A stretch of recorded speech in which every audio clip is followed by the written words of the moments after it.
Povo querido, espero que estejam bem. A gente está de volta ao nosso estudo depois desse período de férias, esse recesso que a gente teve aí, desde uma semana antes do carnaval. Na semana passada a ideia era ter voltado, mas eu estava com problemas técnicos aqui. A gente retoma a nossa caminhada de leitura do Evangelho de Marcos e a nossa reflexão hoje. Eu não canso de repetir, o objetivo desses estudos é para que você leia o texto bíblico, para que você leia a Bíblia.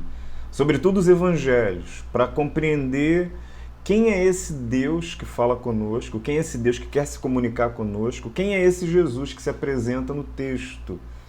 A gente vive, e eu já disse isso mais de uma vez, numa sociedade cristianizada. E numa sociedade cristianizada em que Deus é pauta de percepções, de discussões políticas. Versículo bíblico faz parte da cena artística, musical, da cena cultural, em que o nome, a percepção de Jesus faz parte da construção de um povo, da construção cultural. Nós precisamos entender, então, o que o texto, que é o nosso documento fundamental, fala a respeito desse Deus, para que a gente possa lidar não com aquilo que a gente acha que Deus é, ou acha que Jesus é, ou acha que Jesus se comportaria, falaria, pensaria, mas aquilo que o próprio texto nos revela a respeito dele. Então, compartilhe esses estudos, compartilhe para aqueles que são da igreja, daqueles que não são da igreja, para os adolescentes, para os jovens, para que a gente possa estar juntos aí, caminhando nesse sentido. Meu desejo também é o seguinte, eu estou me preparando para tentar organizar esses estudos. Eles são gravados, né? Eu gravo aqui na igreja, mas eu estou me preparando para que eles possam ser feitos como lives. A gente vai escolher um dia, vai convidar pessoas que queiram participar, a gente vai tentar fazer ao vivo e eu gravo. Então eu faço um dia da semana ao vivo com essas pessoas, uma maior interação, né? Um maior bate-papo, a gente poder trocar um pouco mais. E aí eu pego esse mesmo encontro que foi ao vivo, deixo ele gravado e reposto ele no domingo como aula dada para aqueles que não puderam participar dessa live. Então eu estou pensando como é que a gente vai organizar isso. Talvez em 2 ou 3 semanas isso seja possível, tá bom? Deus te abençoe. Nós vamos ler o texto de Marcos no capítulo 6. Então eu queria te convidar a ler comigo Marcos, capítulo 6, a partir do verso 45. Marcos 6, a partir do verso 45. O texto vai dizer o seguinte: logo a seguir, Jesus fez com que os seus discípulos entrassem no barco e fosse adiante dele para o outro lado, para Betsaida, enquanto ele despedia a multidão. E tendo-os despedido, ele subiu ao monte para orar. Ao cair da tarde, o barco estava no meio do mar e Jesus estava sozinho em terra. De madrugada, vendo que os discípulos remavam com dificuldade, porque o vento lhes era contrário, Jesus foi até onde eles estavam, andando sobre o mar, e queria passar adiante deles. Eles, porém, vendo andar sobre o mar, pensaram tratar-se de um fantasma e gritaram, pois todos viram Jesus e ficaram apavorados. Mas Jesus imediatamente falou com eles e disse: coragem, sou eu, não tenham medo. Então subiu no barco para estar com eles e o vento cessou. Ficaram totalmente perplexos, porque não haviam compreendido o milagre dos pães, pois o coração deles estava endurecido. Verso 53. Estando já no outro lado, chegaram à terra de Genezaré, onde atracaram. Saindo eles do barco, o povo logo reconheceu Jesus, e eles, percorrendo toda aquela região, começaram a trazer em leitos os enfermos e os levavam para onde ouviam que ele estava. Onde quer que ele entrasse, nas aldeias, cidades ou campos, punham os enfermos nas praças, pedindo-lhe que os deixasse tocar ao menos na borda da sua roupa. E todos os que tocavam nela ficavam curados. O Deus o Deus empático. E esse foi o tema que eu escolhi para esse grupo de versos que nós acabamos de ler. O Deus empático. E o que é empatia? Empatia, de uma maneira muito simples e uma definição do dicionário, é colocar-se no lugar do outro, é sentir a dor do outro, importar-se com a dor do outro, com aquilo que dói no outro. Empatia é formada de uma palavra grega, pathos. Essa palavra, a gente já conversou sobre ela um tempo atrás, é a mesma palavra que traduz paixão. Então tem a ver com sentimento, com esse sentimento que nos arrebata. E aí, por causa dessa palavra pathos, você tem empatia, você tem antipatia, você tem simpatia. Todas essas palavras com esses radicais têm a ver com essa questão do sentimento, sentimento por, sentimento contrário, e por aí vai. Então, empatia é esse sentir dentro de si, sentimento que te arrebata, não por você, não pelas tuas questões, não pelas tuas dores, mas pelas dores, pelo temor do outro. E mais do que isso, empatia não é só um sentimento de olhar para o outro e doer-se por causa daquilo que lhe acomete. Empatia parece um sentimento que te faz agir em amor na direção das dificuldades do outro, na direção dos temores do outro, na direção das questões do outro. Questão, o sentimento que nos falta muito nos dias que nós vivemos, por parte de todos nós, assim. Então, só esse título resume um pouco daquilo que a gente vê a respeito de Jesus. Nós estamos falando do Deus empático, do Deus que sofre e que se importa de tal maneira que, diz o texto bíblico na sua revelação, desce à terra, se faz carne, se faz homem, caminha conosco, vive a vida que era nossa, sofre as nossas dores, morre por nós, ressuscita e nos dá nele vida eterna. É nisso que nós cremos. Nós lemos os versos do capítulo 6, do 45 ao 56, e aí você tem esses dois momentos aqui sendo colocados. O momento que Jesus anda por sobre o mar, o momento, mais uma vez, que Jesus se revela dessa maneira aos seus discípulos, e uma chamada muito interessante, né, de que os discípulos não tinham entendido ou compreendido o milagre dos pães, porque o coração deles estava fechado. Jesus já tinha feito tantos milagres diante deles, como é que eles ainda não sabiam quem era Jesus e como é que o coração deles ainda estava endurecido diante de tanta coisa que ele mostrou? E depois Jesus entrando, chegando à terra de Genezaré e curando todos aqueles que se achegavam, que se aproximavam dele. O texto, ele vai começar no verso 45, e no verso 46 ele vai dizer que ele, tendo despedido a multidão, ele sobe ao monte para orar. Os estudiosos, os comentaristas acham que um dos motivos, Jesus ele sempre se retirava para orar. A oração faz parte da caminhada dele, da vivência dele, do dia a dia dele, do pão diário dele, daquilo que ele se alimenta diariamente. A gente já conversou sobre isso.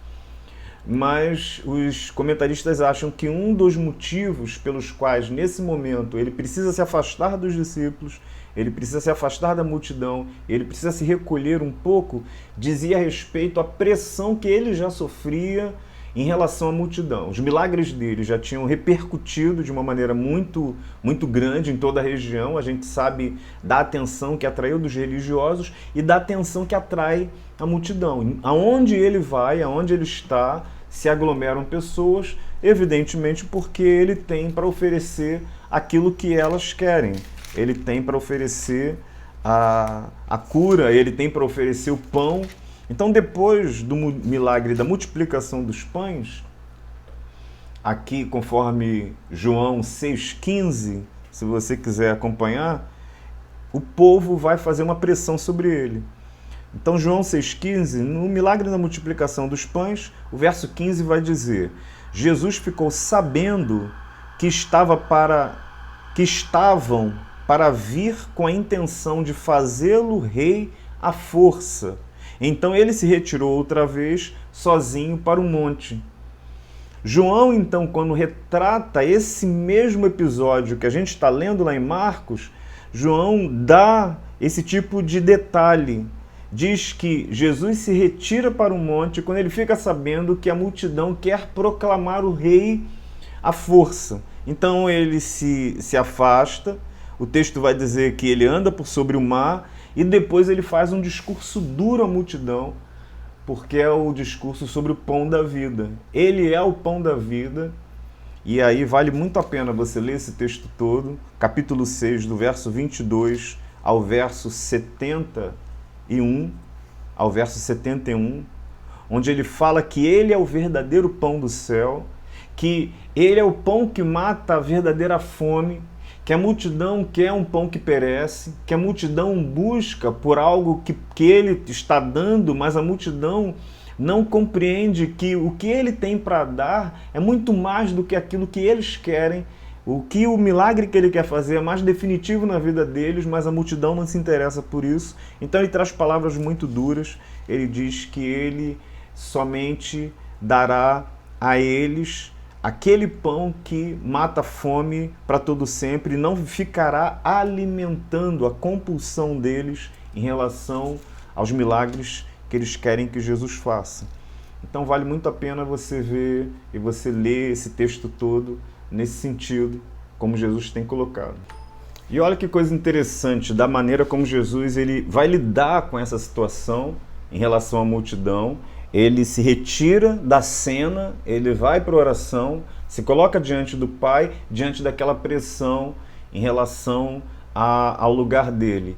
É claro que a multidão queria fazê-lo rei, porque ele estava dando para a multidão pão, ele estava curando. Imagina se aparece nos nossos dias alguém que responde às dores e aos anseios do povo. Alguém que apresenta as soluções para as dores, para as questões, para as dificuldades. Imagina se alguém tem nas suas mãos, por exemplo, a cura de determinadas doenças, se alguém tem condição de resolver o problema da fome e tal. Essa pessoa vai ter, evidentemente, atenção. E os governantes, eles usavam, inclusive, isso como força para controlar a multidão, para manipular a multidão.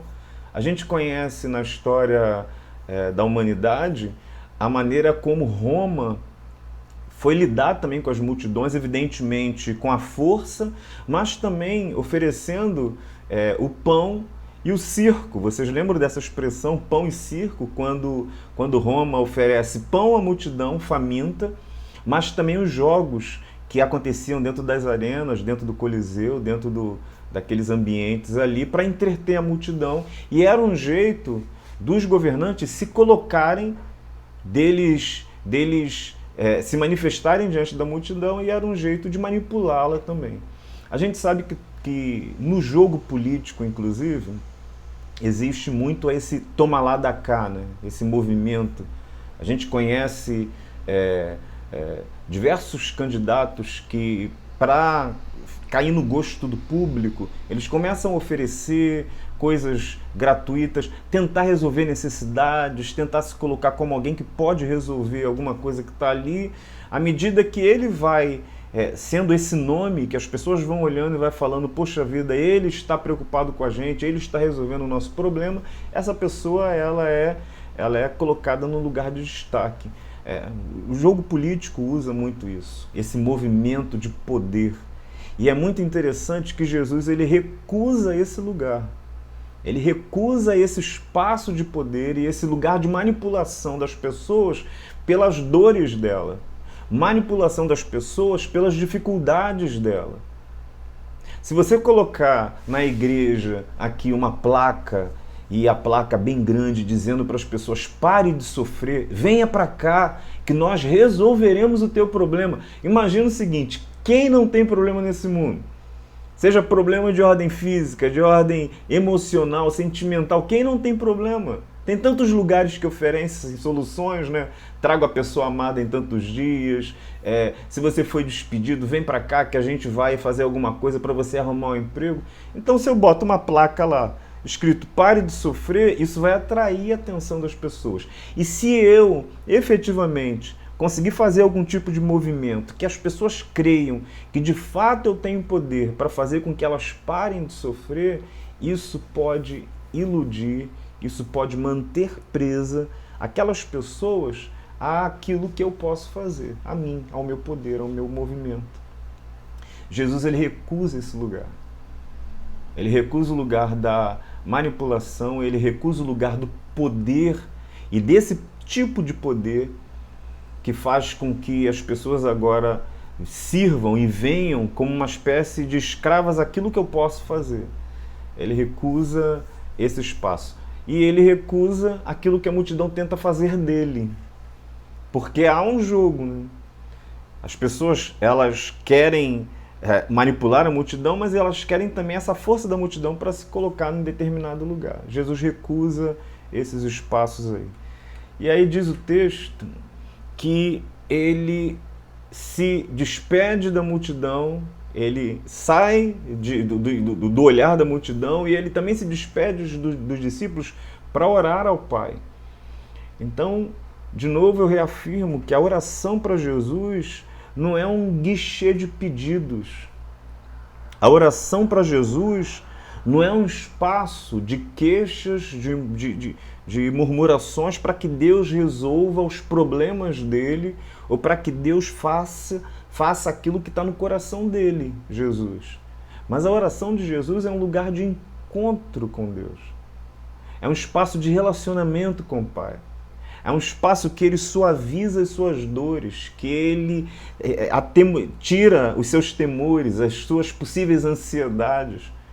A oração é um espaço de alinhamento da compreensão dele, do coração dele, à vontade do Pai.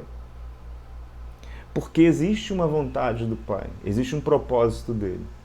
E essa agitação da multidão, diante daquilo que ele recebeu como missão, pode fazer com que ele perca de vista que vontade é essa. E a oração é esse lugar que realinha Jesus na direção do Pai, na direção daquilo que ele é. E é muito interessante que Jesus rejeita esse lugar da oração, como nós vemos hoje, de uma espécie de instrumento que tem poder para fazer Deus fazer aquilo que a gente quer que Ele faça. Você deve ter crescido ouvido aquela expressão que diz que a oração é a alavanca que move os braços de Deus. Que é uma expressão muito bonita. Eu cresci ouvindo, né? Mas Deus precisa de alavanca que mova o braço dele? A gente não está falando de um ídolo. Um ídolo tem braços paralisados. E para que você possa mover ali a estátua, você precisa de uma força para tirá-la daquela inércia. É como se a gente estivesse dizendo que a gente está diante de um Deus que está completamente distante, longe, sem nenhum tipo de empatia, sem nenhum tipo de compreensão das nossas situações, das nossas questões, e a gente precisa de uma força vigorosa, bastante vigorosa, que faça com que ele mova a sua mão na direção que nós queremos. Não daria certo, o mundo não daria certo, porque nós somos maus e a gente não sabe pedir coisa boa. A gente pede coisa boa pra gente, mas quem disse que coisa boa pra gente são as coisas de fato que podem fazer a vida ser encaminhada e construída na direção do Senhor, na direção da vontade dele. Por isso a oração precisa ser mais do que um lugar de petição.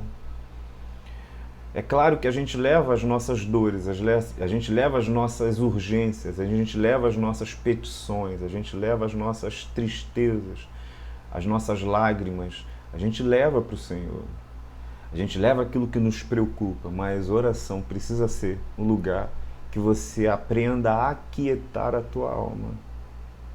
que você consiga aquietar a tua alma e colocá-la na direção daquilo que Deus está fazendo, porque Ele é o Deus que trabalha por aqueles que nele esperam, Ele é o Pai que nunca dorme, Ele é o Deus que se preocupa, Ele é um Deus empático. Por isso, esse espaço da oração também não é um espaço de alienamento de Jesus. Diz o verso 48 que de madrugada, ele em oração, de madrugada, vendo que os discípulos remavam com dificuldade, porque o vento lhes era contrário, Jesus foi até onde eles estavam andando sobre o mar. Então, quando ele se afasta para orar, ele não se afasta de tudo que está acontecendo, ele não se afasta dos problemas e nem das dores dos próprios discípulos. A oração não é um lugar de alienamento, de alienação, desculpa. A oração não é um lugar de fugir da realidade. Não quero mais olhar para as dores, não quero mais olhar para a realidade, para aquilo que possa me machucar, que possa me ameaçar. Então eu vou fugir para Deus. Deus vai ser o meu refúgio. E que refúgio é esse? É um refúgio que te esconde de enxergar as dificuldades da vida. Você não vai ver Deus fazendo isso no texto bíblico. Pelo contrário, a partir do encontro com Ele, a partir desse tempo de oração, Ele sempre te devolve a cena. Isso vai acontecer com Moisés, por exemplo, que fugindo do Egito, se encontra no deserto, e depois que encontra com Deus, e depois que se relaciona com Deus, é devolvido para o lugar onde ele fugia. Isso acontece com Elias, quando foge de Jezabel, e que vai pedir para si a morte, e que vai encontrar Deus no sussurro suave que ele ouve à porta de uma caverna, escondido ali. E depois que ele tem esse encontro com Deus, esse tempo de oração, esse tempo de quebrantamento, Deus o devolve a cena, o devolve a missão. É isso que acontece com os discípulos quando perdem Jesus. E depois que reencontram Cristo, e depois que reencontram a percepção dele, ao invés de fugirem, eles agora se levantam na direção da missão. A oração não é espaço de isolamento, de alienação. A oração é esse espaço que nos ajuda, inclusive, a ter coragem nos desafios da vida para que a gente possa enfrentá-los. Por isso Jesus, ele vê as dificuldades que os discípulos estão passando e ele se preocupa com eles, ele vai ao socorro deles.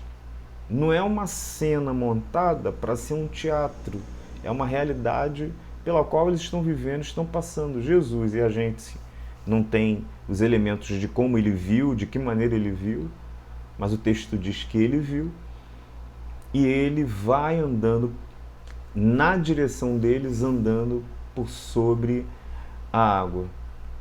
E aí o que é interessante nesse movimento de Jesus andando por sobre a água é a maneira como os discípulos são acometidos ali de um medo, quando veio em vulto dele, até identificar quem é ele. O verso 49 vai dizer: eles, porém, vendo andar sobre o mar, pensaram tratar-se de um fantasma e gritaram. Mas Jesus imediatamente falou com eles e disse: coragem, sou eu, não tenham medo.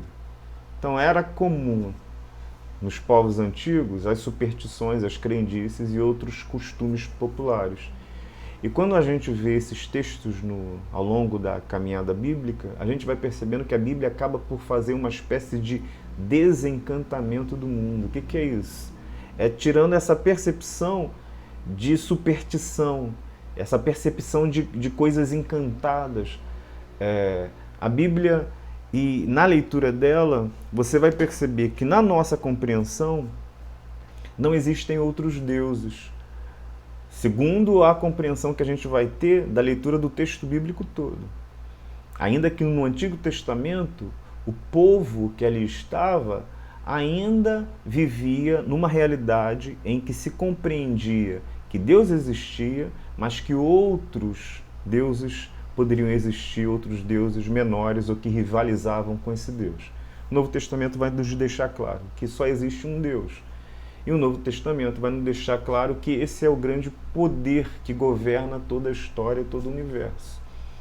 Então, só que esse povo tinha crendices, superstições, o que é natural. Se você sair aqui no interior do país e conviver com as pessoas do interior, você vai ver que tem um monte de história, um monte de lenda, um monte de coisa fantástica que viram. Imagina a gente e um povo tão distante de nós, 2.000 anos, 3.000 anos distante de nós em determinadas circunstâncias, a maneira como eles enxergam a vida, como eles traduzem a vida, tem a ver com aquilo que eles aprenderam, com os fenômenos que eles não conseguiram explicar, com as questões que foram assaltando o coração, a mente deles. Jesus se aproxima diante deles, à noite, andando por sobre as águas, evidentemente que eles estranharam. Não deviam. Por quê? Porque já tinham vivido uma experiência parecida com essa. Já tinham vivido uma experiência difícil, não de Jesus andando por sobre as águas, mas uma experiência em que o próprio Cristo, dentro do barco, se levanta e acalma a tempestade. O coração deles já deveria estar bastante, de alguma forma, descansado, bastante seguro, na percepção de que estava diante deles o Filho de Deus, que estava diante deles o próprio Senhor. Mas eles, de alguma forma, eles fraquejam de novo. E essa dificuldade deles está ali no texto. O texto mostra, acima de tudo, que esse Deus é um Deus de amor. Ele é poderoso, ele é o Senhor, tem poder, e é isso que Marcos está mostrando para a gente. Ele conhece o que está acontecendo, então o seu conhecimento, ele vê as dificuldades que eles estão passando. Ele tem poder diante daquela situação, diante daquela cena, ele vai ao encontro deles e anda por sobre as águas, e, acima de tudo, ele tem amor, porque ele não deixa que eles pereçam. Então é um Deus poderoso, mas é um Deus que é todo amor. Então, um Deus que é todo amor usa o seu poder não para destruir, usa o seu poder para salvar, para alcançar, para retirar do meio da tempestade e das dificuldades que se colocam ali. E aí você vê um momento muito interessante quando Jesus, e quando o autor do texto critica a maneira como os discípulos lidam com a revelação do Cristo diante deles.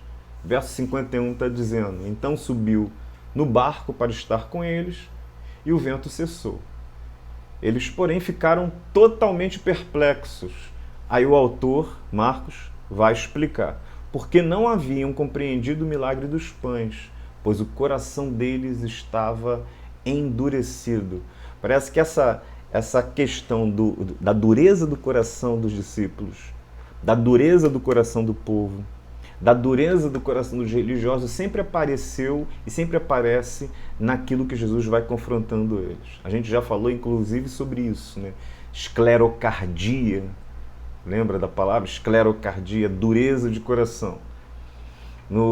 Se você ler depois o capítulo 8, verso 17, Jesus vai chamar a atenção dos discípulos exatamente por causa disso. No outro episódio, Jesus vai dizer para eles, Jesus percebeu isso e perguntou: por que vocês estão discutindo sobre o fato de não terem pão? Vocês ainda não percebem nem compreendem?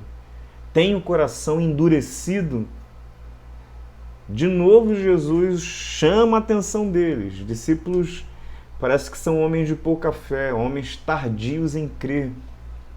E o que eu quero chamar a atenção de vocês é essa questão que se coloca como uma espécie de entrave entre a relação entre fé, milagres e dureza de coração. Porque a gente já passou por outros textos em que Jesus elogiou a fé da mulher que foi curada, elogiou a fé do povo, textos que falam sobre a fé daqueles que estavam indo na direção dele para serem curados e a dureza de coração dos religiosos. E o que é interessante nessa história toda é que você tem fé, você tem milagres e você tem muita dureza de coração. Coração que não crê, diante dos milagres que foram feitos, diante das demonstrações que foram feitas. Você deve ficar pensando o seguinte: se Deus faz os milagres que fez diante dos discípulos, é claro que eu creria. Como não crer? Isso é muito interessante, essa nossa dificuldade. Mas isso daí sempre foi uma dificuldade não somente daquele povo, de cada um de nós também. Olha que coisa interessante, eu deixei aqui escrito para você. No deserto, o povo presenciou grandes milagres, mas eles foram acusados pelo Senhor de incredulidade. Toda uma geração não entrou na terra prometida. O povo que mais viu milagres na face da terra, se a gente pode dizer dessa maneira, foi o povo de Israel na saída deles do Egito e durante aquele período do deserto. Deus fez atos poderosíssimos. Deuteronômio, inclusive, que é o texto que Moisés, são os discursos de Moisés para aquela geração que não pereceu no deserto e que entraria na terra prometida, Moisés advertindo eles que eles guardassem o coração deles, guardassem a fé, guardassem os estatutos e a vontade de Deus quando entrassem na terra prometida. Quando Moisés vai lembrá-los daquilo que aconteceu, Moisés vai dizer que as nações diriam a uma só voz: que Deus é esse que guia esse povo, que tem estatutos maravilhosos, que tem essa lei, que os guarda, que os livra. A gente vai ver, por exemplo, o testemunho dos Salmos. Quando as nações, por exemplo, falam da libertação do povo, seja do cativeiro ou dos cativeiros, de tantas libertações, grandes coisas fez o Senhor por eles. Parece que os atos poderosos de Deus, os milagres de Deus feitos na direção do povo, encantaram, fez com que outros povos pudessem perceber que era o Deus verdadeiro. A gente lembra ali, na corte de Nabucodonosor, dos jovens que foram livres da fornalha, e de como Deus foi exaltado dentro daquele ambiente. A gente lembra da vida de José, e de como Deus foi exaltado no testemunho daquele livramento que operou em todo o Egito e as nações vizinhas que buscaram socorro no Egito. Mas parece que Deus fez milagres poderosos no meio do povo, mas esses milagres não foram suficientes para que aquele povo se tornasse um povo crédulo. Quando eles morrem no deserto, Deus os acusa de não crerem nele. Não crerem nele. Como é que pode ver o mar se abrindo e ainda assim não criam que Deus era poderoso? O que está acontecendo? Qual é o problema deles nesse sentido? A gente sempre pensa que milagres aumentarão a fé. Não necessariamente. Não necessariamente. Eu já vou explicar por quê. No Novo Testamento, outra parte que eu estou lendo aqui, no Novo Testamento, os sinais que Jesus faz testificam dele. Contudo, o povo não creu em sua palavra. Tornaram-se insaciáveis em relação aos milagres. O texto que eu já falei lá de João.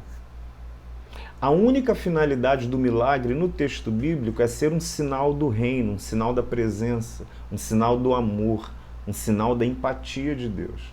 Isto é, atestar que o Deus Emanuel está presente em meio às dores humanas e nos levar à sua presença e palavras, que é o lugar de salvação. O milagre, a única serventia dele é de fazer com que você enxergue aquilo que foi feito e imediatamente ponha os seus olhos no autor, naquele que fez. E colocando seus olhos naquele que fez, você descubra o caráter dele, e descobrindo o caráter dele, que é um caráter de amor, que é um caráter de cuidado, de empatia, Você agora creia nele. Creia no caráter dele. E é isso que Jesus está chamando a atenção. Porque se você se relaciona com o milagre, se relaciona com aquilo que acontece, como aconteceu com o povo de Israel, e você não desloca o seu olhar daquele ato extraordinário para o próprio Deus e confia nas suas palavras e no seu caráter, você se torna, na verdade, cada vez mais incrédulo em relação a quem Deus é e o seu caráter, ainda que você seja beneficiado por aquele milagre. Não sei se você está entendendo o que eu estou dizendo. Porque é um jeito até de descrever um pouco a maneira como a gente lida com o milagre hoje nas nossas igrejas, assim. E a confusão que a gente vê no meio do evangelho no Brasil. Porque a gente está diante de uma geração aqui no texto bíblico que, apesar de ver e de ser beneficiada por aqueles milagres, o que aconteceu com eles é que eles foram ficando insensíveis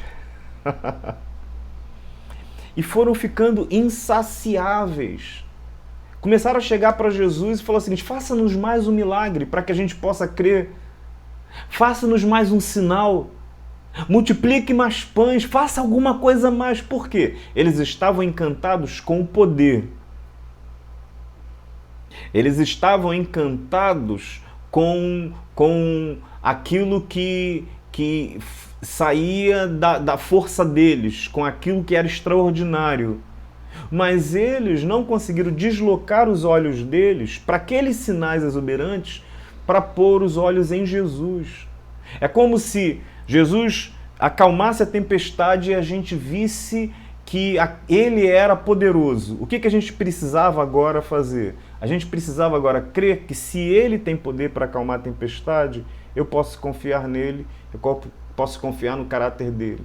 Aí uma outra tempestade que se levante, eu confio nele. Ah, mas e se ele não acalmar aquela outra tempestade? Não, não é essa a questão. A questão é que em todas as circunstâncias eu confio nele. Eu confio no amor dele. Eu entrego a minha vida a ele. E mesmo que eu possa passar por problemas difíceis, ou mesmo que eu possa vir ter que morrer nesse processo, eu confio que ele me sustenta, que ele me guarda. É isso que Jesus está chamando a atenção do povo e é isso que o povo não faz. Por isso ele fala, ele chama a atenção desse coração que é duro, tardio. Agora, existe uma diferença entre a dureza do coração dos discípulos, a dureza do coração do povo, da multidão, e a dureza do coração dos líderes religiosos. E aí eu quero terminar dizendo isso para vocês. A multidão, diante daquilo que Jesus estava fazendo, se torna insaciável. Faça-nos mais, dá-nos mais. Jesus, ele é procurado pela multidão para resolver os seus problemas mais urgentes, mais imediatos. Abre essa porta, cura, faz isso, faz aquilo. E eles querem fazer com que Jesus vá na direção daquilo que eles querem. Por isso eles querem fazer dele rei. Seja nosso rei. No caso, eles estão fazendo de Jesus um ídolo. Um ídolo. Um ídolo que agora vai estar à disposição das vontades e dos ditames e das questões deles. As autoridades religiosas, por outro lado, a dureza do coração é esse jeito refratário que eles têm a que Jesus se meta nos negócios deles. E é a que eles tenham que mudar a maneira de agir por conta da maneira como Jesus se coloca e os chama. As autoridades religiosas são oportunistas. Eles veem em Jesus uma ameaça contra os seus intentos de poder, intentos de riqueza. Por isso, ou eles pervertem aquilo que Jesus diz, ou eles vão de encontro ao próprio Jesus. Por isso eles tramam para matar Jesus. Porque Jesus é uma complicação. Olha que coisa interessante. Na fé cristã, aquilo que a gente vê no Novo Testamento, e sobretudo em determinadas situações que aconteceram, que o texto de Atos vai dizendo, e texto de Apocalipse, as igrejas de Apocalipse, aonde chega a fé cristã, chega um povo diferente, um povo que ama, um povo que lida com a morte de uma maneira corajosa e diferente, um povo que vai se desagarrando dos seus lugares de poder, de posse, um povo que vai se tornando simples, um povo menos egoísta, um povo menos preocupado com as suas próprias dores e com as suas próprias questões. É isso que a gente vai ver. É isso que a gente vai ver. A fé cristã, ela vai chegando e você vai ver, por exemplo, que muitos esquemas religiosos que trabalham com dinheiro e que tentam arrancar dinheiro do povo, esses esquemas precisam mudar, porque esse não é o esquema de Jesus, essa não é a maneira de Jesus caminhar. Tem dinheiro no meio? Precisa ser simples, precisa distribuir e não acumular para alguns, para lideranças. Deixa eu te falar uma coisa com o coração, com muito temor, porque eu sou um pastor, então eu sou um líder religioso também de alguma forma. Cuidado com as lideranças religiosas, cuidado com aquelas que estão com Bíblia aberta, cuidado com gente que tem sede de dinheiro, tem sede de poder, tem projeto de poder e usa Jesus como lugar para alcançar isso. Cuidado, porque isso não é evangelho. Isso não é evangelho. Seja e venha de quem for. Pode ser a maior autoridade eclesiástica, seja protestante, seja católica, seja quem for. Se tem esse tipo de sede, se tem esse tipo de projeto de poder, de egoísmo, gente que fortunas enormes, e eles vão dizer, o reino de Deus é isso, o reino de Deus é próspero. O reino de Deus torna as pessoas prósperas. Mas aquelas fortunas enormes são fortunas que estão na mão de um indivíduo, de um grupo de indivíduos, não está distribuído no meio do povo. O povo está mais pobre. O povo não está mais rico. O povo não está comendo mais. O povo não está sendo assistido nas suas dores. Cuidado, cuidado. Cuidado, porque podem usar o texto bíblico e tentar manipular. E eu digo que esses são endurecidos, corações duros. Dificilmente se converterão. Terão Bíblia na mão, farão belíssimos sermões, atrairão multidões, mas o coração está endurecido. Por quê? Porque andar como Jesus e caminhar na direção daquilo que Jesus quer vai de encontro aos projetos de poder, de riquezas e aos intentos oportunistas. Eu falo isso com muito medo e com muita humildade diante do Senhor, porque eu também sou um líder religioso. Mas a dureza do coração dos discípulos era diferente, porque eles são chamados, em determinados momentos, de homens de pouca fé, homens tardios em crer. Eles foram questionados por Jesus em diversos momentos, advertidos contra o fermento dos fariseus. Jesus falou para que eles tivessem cuidado com o coração. Mas Jesus nunca desistiu deles, porque essa dureza momentânea foi se abrindo para a possibilidade da conversão do coração, da transformação do coração. De tal maneira que aqueles homens duros, endurecidos, eles foram se abrindo para enxergar quem Jesus era e para oferecer a vida deles na direção daquilo que Deus queria fazer deles. Então, eu coloco ali, mas tudo isso sempre demonstrou o investimento, o amor e o cuidado de Jesus pelos discípulos. Apesar da fé, apesar das dificuldades, Jesus nunca desistiu de amá-los e nunca desistiu de caminhar com eles. Por quê?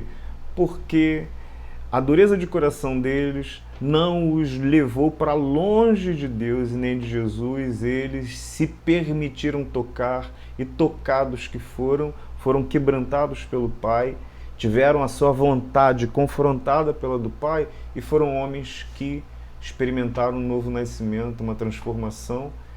E você vê nas palavras dos evangelhos a maneira como eles entenderam isso e a maneira como a própria vida deles agora era um espelho daquilo que Cristo era.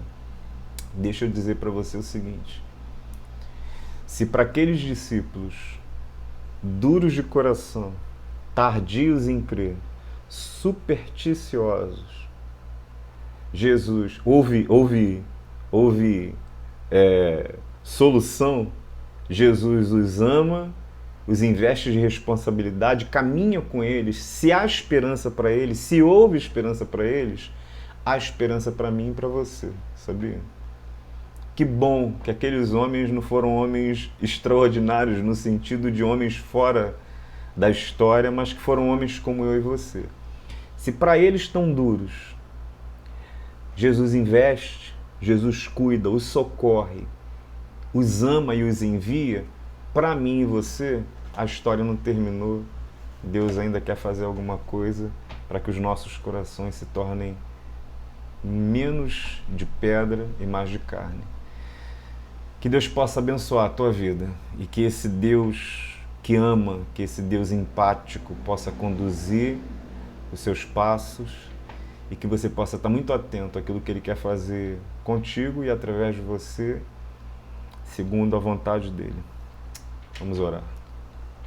Obrigado, Pai, por esse tempo, obrigado pela oportunidade que nós temos.